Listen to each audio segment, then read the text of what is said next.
RLD का कोई James bond है तो वो मंत्री अनिल कुमार जी है। राष्ट्रीय लोकदल जो है ना, एक ऐसा दल है जिसे किसानों का दल कहा जाता है। कि आरएलडी की तरफ से कई ऐसे लेटर्स मुख्यमंत्री के पास पहुंचे जहां ये लिखा हुआ था कि शिकायतें थी लोगों की, उस पर मुख्यमंत्री जी को संज्ञान लेना था। आज आप लॉ एंड ऑर्डर की बात करते हो और जब आपकी सरकार रहती हो तो उसकी धज्जियां उड़ाने का काम करते हो। आई लव मोहम्मद को लेकर तरह तरह के पोस्टर सहारनपुर में देखे गए। योगी जी की सरकार में आज कानून का राज स्थापित है। अभी 1 घंटे पहले की घटनाक्रम है। भाई चलो, हमारी सुनवाई हो रही नहीं हो रही, तुम्हें क्या मतलब इन बातों से? पंचायत चुनाव में आरएलडी अकेले के दम पर चुनाव लड़ेगी। किसान को अगर जनवाने का किसी ने काम किया है तो वो चौधरी चरण सिंह ने किया है। किसान गेहूं के लिए पहुंच गए थे आपके पास, तो ये जो किसान पहुंच रहे हैं, क्या बात है? इनका जो दर्द है वो मुख्यमंत्री तक पहुंच नहीं पा रहे हैं। कि सरकार से अपेक्षा अलग है, सरकार अलग काम कर रही है, लेकिन राष्ट्रीय लोकदल से अलग अपेक्षा जो। अच्छा मंत्री जी, जब आप मुख्यमंत्री जी से मिलते हैं और जनता के सवालों को रखते हैं, जनता के दर्द को समझाते हैं, मुख्यमंत्री कितना उस पर संज्ञान लेकर तत्काल कार्रवाई करते नजर आते? तब आपने ना किसान के लिए काम किया, ना युवाओं के लिए काम किया। आप लोगों ने कुछ वर्गों के लिए काम करके छोड़ दिया।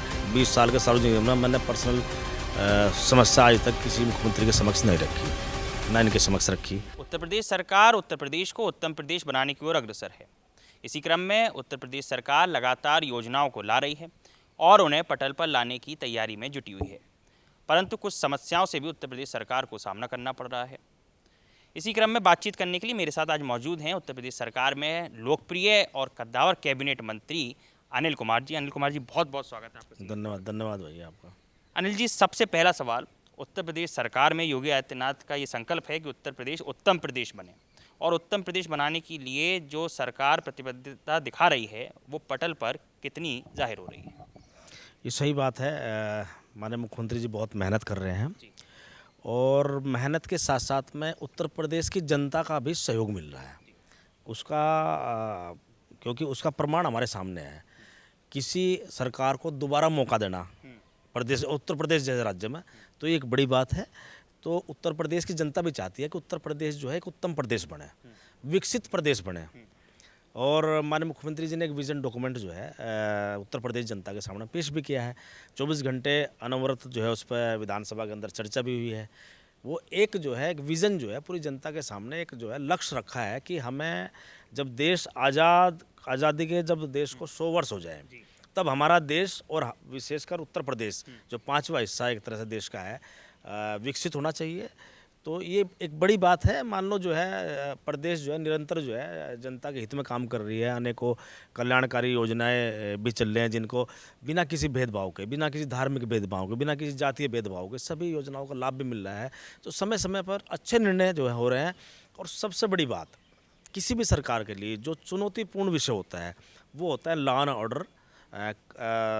ऑर्डर होता है, कानून का राज स्थापित होना। तो आज हम लोग ये कह सकते हैं, चलो हम लोग सरकार के लोग, लेकिन एक आम आदमी भी हमेशा ये कहते हुए मिल जाता है कि नहीं, उत्तर प्रदेश सरकार में योगी जी की सरकार में आज कानून का राज स्थापित है और ये बड़ी बात है।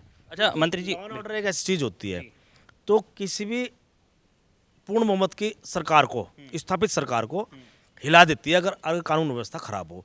और अगर कानून व्यवस्था आपकी सरकार में अच्छी है तो दोबारा मौका मिलता है, जैसे योगी जी को दोबारा मौका मिला है। बात कानून व्यवस्था की हो रही है।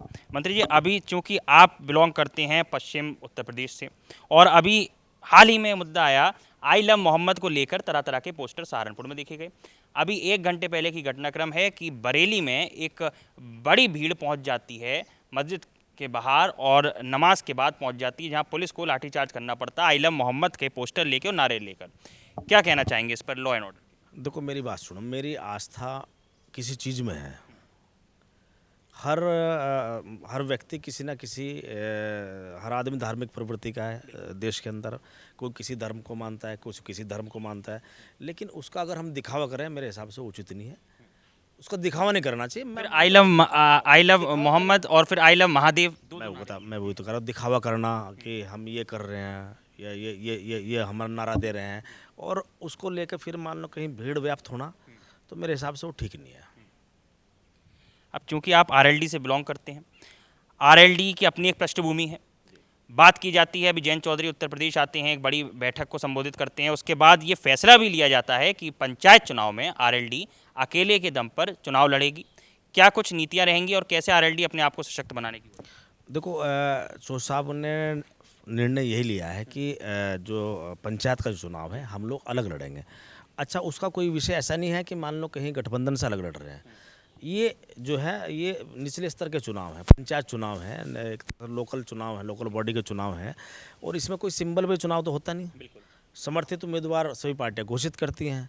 तो भारतीय जनता पार्टी भी संगठन के रूप में अपनी अलग से तैयारी कर रही है पंचायत चुनाव के, तो हम लोग भी अपना पंचायत चुनाव की अलग से तैयारी कर रहे हैं, अपने संगठन को मजबूत कर रहे हैं।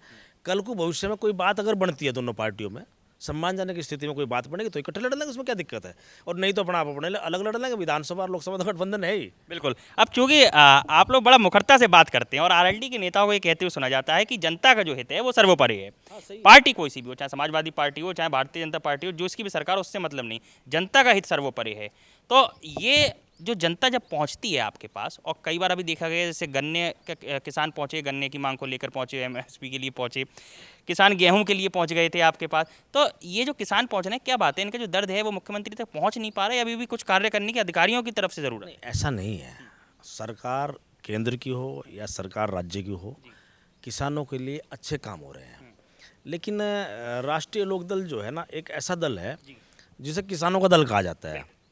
चौधरी चरण सिंह किसान नेता थे, और किसान उनको एक तरह से अपना मसीहा मानते हैं, भगवान मानते हैं। मतलब वो ये मानते हैं कि किसान को अगर जनवाने का किसी ने काम किया है तो वो चौधरी चरण सिंह ने किया है, और चौधरी चरण सिंह की ये पार्टी है।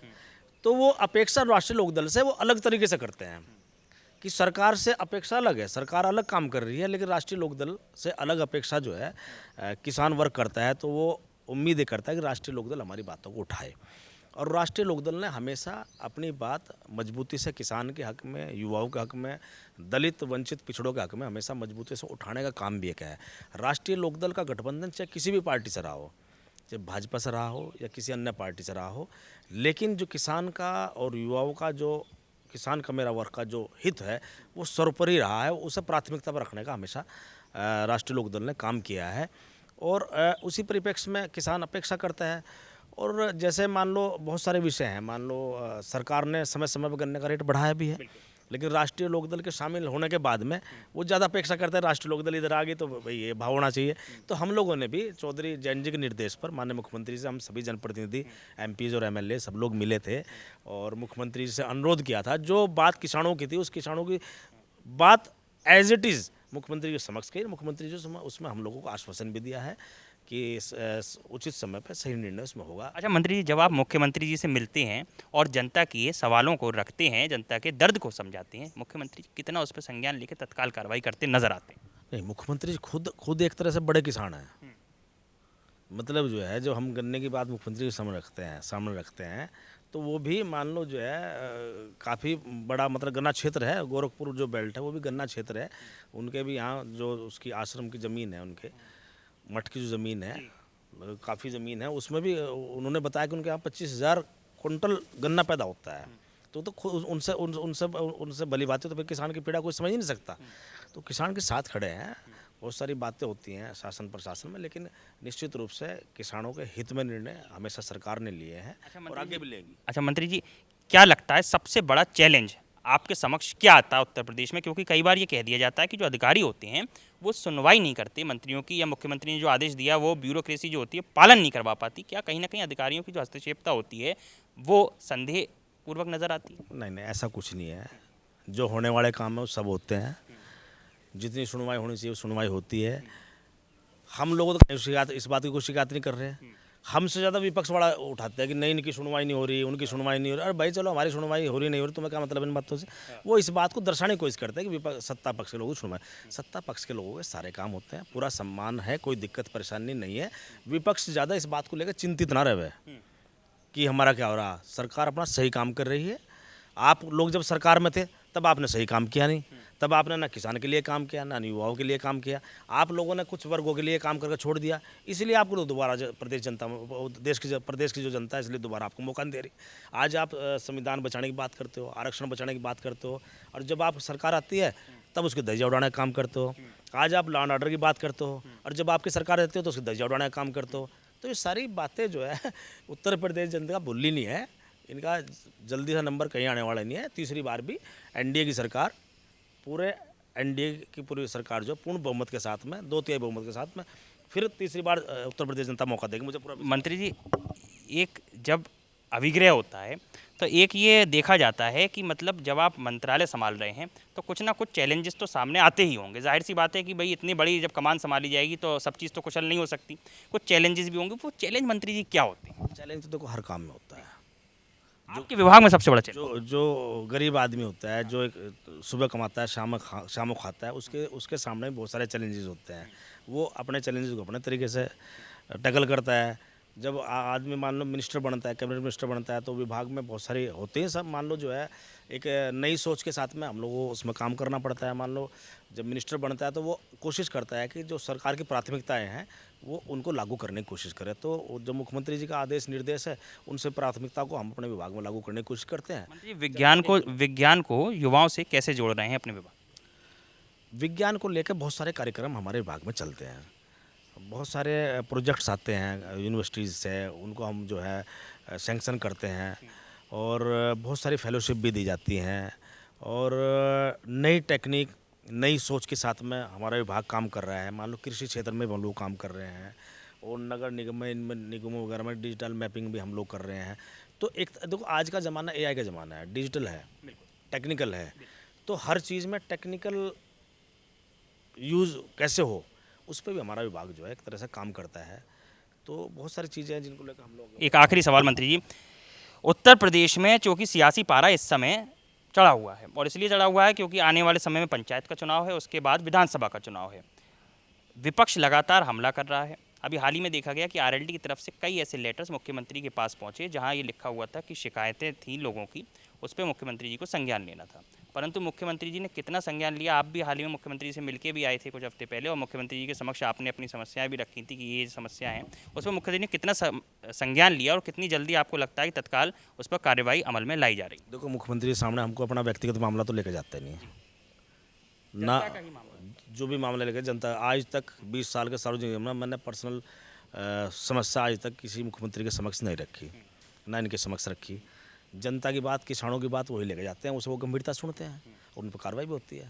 मंत्री, एक बिल्कुल आखिरी सवाल, क्योंकि आपकी जो छवि है वो बड़े ही डैशिंग मंत्री के नाम से जानी जाती है, और आपके जब क्षेत्र में हम लोग पहुंचते हैं तो ये कहा जाता है कि अगर आरएलडी का कोई जेम्स बॉन्ड है तो वो मंत्री अनिल कुमार जी है। तो इसका क्या मतलब? एक बात सुनो, चौधरी साहब ने बहुत बड़ा सम्मान अनिल कुमार के रूप में हमारे अपने दलित समाज को दिया है। ये कोई छोटी बात नहीं है। हमारी पार्टी के 9 एमएलए थे, सभी काबिल थे। कोई भी मिनिस्टर बनता वही जिम्मेदारी निभाता, लेकिन विशेषकर दलित समाज और पिछड़े समाज को सम्मान देने के लिए उन्होंने जो है अनिल कुमार को मिनिस्टर बनाने का काम किया। उस दायित्व को निभाने की मैं पूरी ईमानदारी निष्ठा से कोशिश कर रहा हूँ। पार्टी के लिए भी जितना अधिक से अधिक काम हो जाए उसी कोशिश करता हूँ। सरकार के लिए भी जो दायित्व मुझे सौंपे जाते हैं उनमें अधिक से अधिक हम लोग काम कर सकें, यही अपनी कोशिश रहती है। बहुत बहुत शुक्रिया मंत्री जी, आप थे हमारे साथ उत्तर प्रदेश के कैबिनेट मंत्री अनिल कुमार जी, जो बता रहे थे उत्तर प्रदेश सरकार किस तरह से उत्तर प्रदेश बनाने के लिए अग्रसर है। कैमरामैन दीपक के साथ ऋषभ सक्सेना, सी न्यूज़ भारत, लखनऊ।